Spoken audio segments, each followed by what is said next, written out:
Hi, I'm Damini Celebre, and today we get to talk about the power of draw and how it's amazing at bringing joy and fun and visioning into your life, but also helping you to get under the stories that hold you back.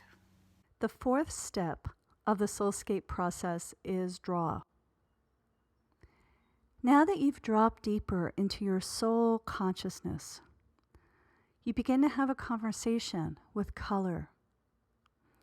Working with color and color vibration directly affects and balances your energy pathways and fields, which are meridians, auric fields, and chakras.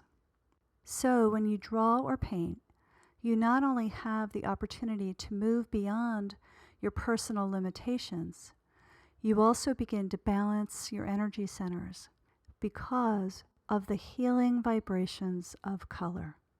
First, you let your body guide you with your yes. And then you lovingly ask your higher self to show you that next limiting belief.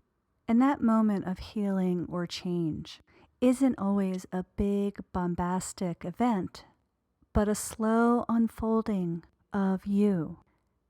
And it begins with, put a red line here, and a yellow swirl there, and a green box over there.